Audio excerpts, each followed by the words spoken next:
This is Mitch, and welcome to the Real Estate Investor Summit podcast. I'm here with Justin Wilmot. Yeah, don't put the N in there. It's Wilmot, M-O-T, okay? W-I-L-M-O-T.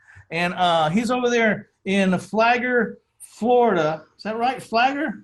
Yep, Flagler Beach.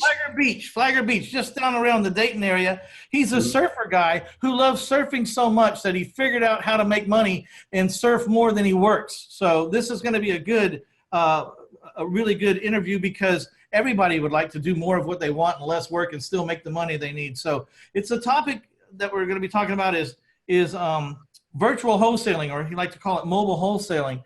So you can be anywhere in the world, do whatever you need to do, hunt, fish, surf, whatever it is you do, and still be able to make money from wherever you're at, as long as you have an internet connection, I'm going to assume. Gotta have that. Got to tap into the world. So Justin, how you doing? I'm doing great, man. I'm stoked to be here with you too. Okay, hey, I got to pay some bills here real quick, so I got to mention my sponsor of this episode, taxfreefuture.com. If you don't have a tax-deferred or tax-free accounts where you're growing your retirement or your financials, then you're missing out on a huge advantage. Please go to taxfreefuture.com because you have no idea what your financial advisors are not telling you, and they're not telling you a lot. All right. We're back, Justin. So, man, beautiful house. Show me, you just were showing me a picture out there. You're right on the beach, aren't you? Yeah, it tricks people. There's actually my office on the beach, and my house is actually street. But yeah, I'll give you a quick little, whoops. You still hear me okay? Yeah, I got you good. I want to see this. Right. There we go. Oh, I hate people like you. So we get a lot of work. We get a lot of work done out there. Good. Well, keeps you inspired. Let's hurry up and get this out and done so we can go out there and get on the beach, right? Yeah, man. Well, dude, it's part of what we're all about. It's part of the brand. It's part of what we are, man. This real estate thing's a journey, and so it's all about, for me, it's about enjoying it during the journey, right? Yeah, like I'm in San Antonio. I got a ranch 40 minutes away. I like to hunt and fish, and I'm down there at least 2-3 times a week, and Beautiful. Sometimes 2 and 3 and 4 and 5 days at a time.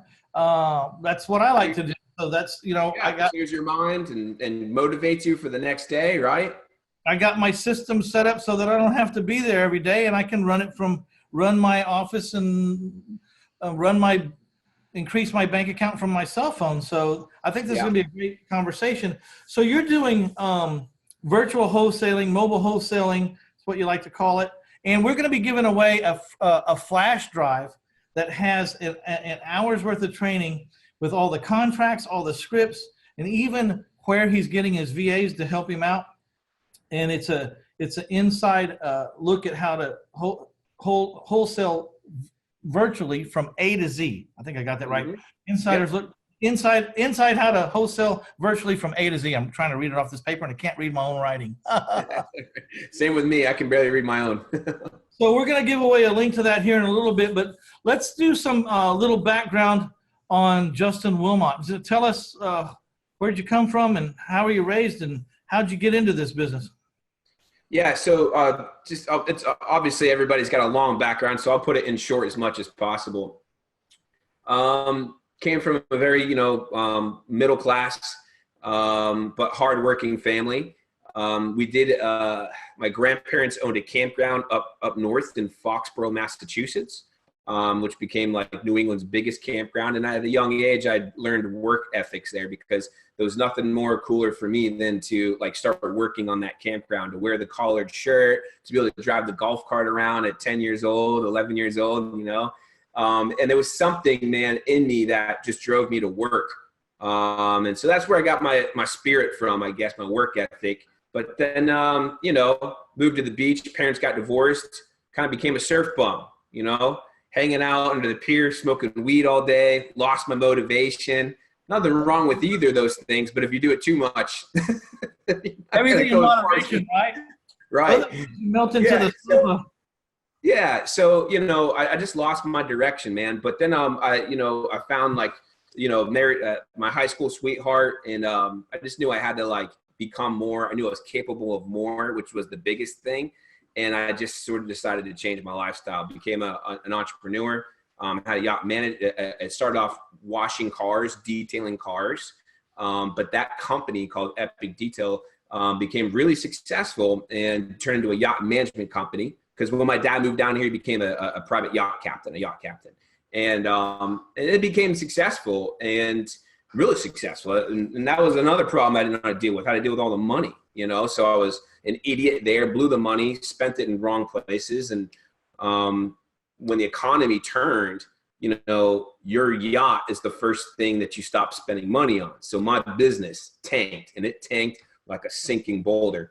Through whatever savings I did have at it, did not work. So then, probably how most people got into real estate is exactly what I did. I hit the old Google, right?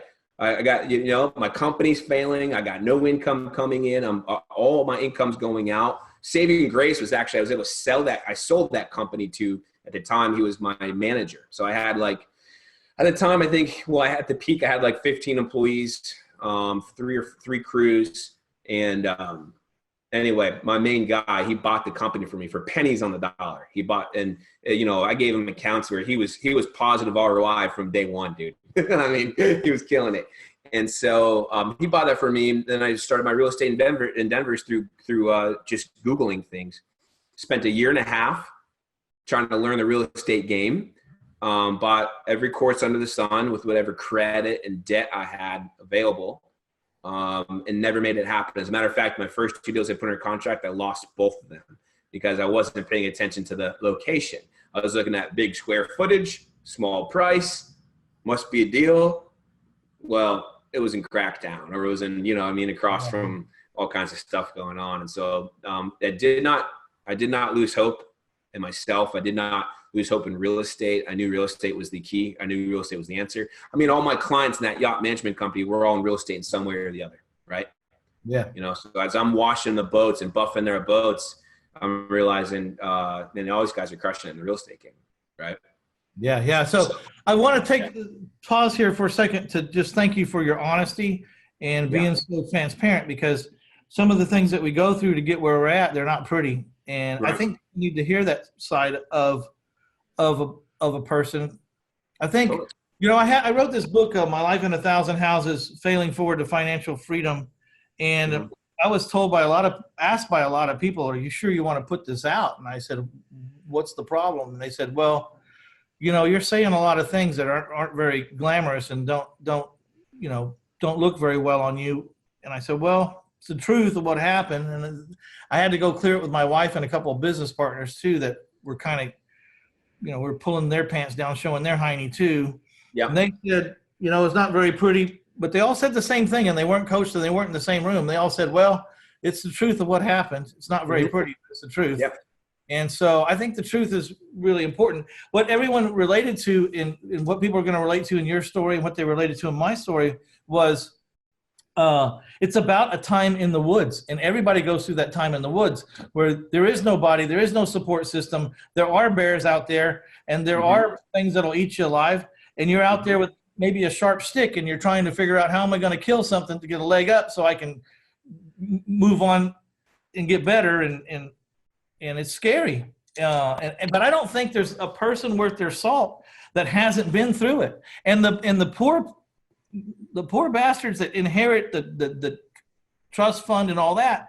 Yeah, I'm not sure that they're the lucky ones. I think the lucky ones are the ones that spend the time in the woods and find their way out, and they're their own man, and they're their own person. I mean, I've had people tell me that were very successful, but normally they were second or third generation family members who inherited a business or in a company that they were brought along in. And I've had people tell me, and you probably have had too, that they'll never know what they would have been on their own. And we have the right, we know this, and there's a very big power in that. Like knowing, like, we did this from the bootstraps up. We did it scraping the bottom of the barrel and figured it out by the shoestring, you know what I mean? And there's a lot of power in that. You must have great pride that I say self-made man, but I always cringe when I say self-made man, because behind every self-made man is some people that really gave a damn about him and that supported him. And that is very true. Yeah. Yeah. Self-made. But you did it with no money, and no one gave you. Yeah. Yeah, I flipped my first house with, negative, like literally like $10 left in my name. You know what I mean? And so that $10,000 check was like 9,800 something bucks. You know, it was just life changing. But yeah, man, self-made. But you're right. This was someone, though. The point of the first deal is not necessarily how much you make. It's the proof of concept, right? Yeah. It's like, holy crap! I took $10 and I made 9,800 bucks. Holy crap! You know, it can be done. I just saw it. I just killed it and ate it. I can do it. You know, sharpen the stick a little bit more. Dude, I love the hunting analogy because that is so true. I use like a lot of surfing analogies, right? Or with like, I'm a water guy. I'm a boatsman, a yachter, so I'm going against the tide. But you know, your analogies are just like me, man. But in the hunting game, and without question, dude, you know, it was the hunt. I killed it myself. You know, like okay. So what would the surfing analogy be? You're out there looking for a wave when there was no wind. Yeah, no wind, no storm. I still somehow got barreled. You know, if you wait long enough, that one set wave might come through. And you thought it was a wave, but it was a shark. Just perseverance. Just kept pushing and pushing and pushing. You know. So yeah, you thought it was a wave, but it was a shark. Yeah, it was a shark. A couple of times. And you're so right on that, you know, with the people that inherited, like, at least in my own life experience, one of my partners, and I'm obviously not going to say his names, but one of my first partners who was a lender, like, I got into wholesaling, and then I went into what I thought was the cool thing because I watched so much HGTV. Then I got heavily into fix and flips. And so I've literally bought and sold hundreds of foreclosures and renovated and redeveloped and built. And now I'm back in wholesaling. That's another story. But as I was doing that, one of my first partners, he was very successful. He kind of came from money, but he was a sharp guy. He became an airplane pilot just to stay busy. And long story short, his kids, he had 3 kids. He had 3 kids, right? So I won't go into that, but you can probably imagine, right? They all got into bad stuff and tough life for all 3 kids. They think that their wealth is the biggest curse that's ever happened to them.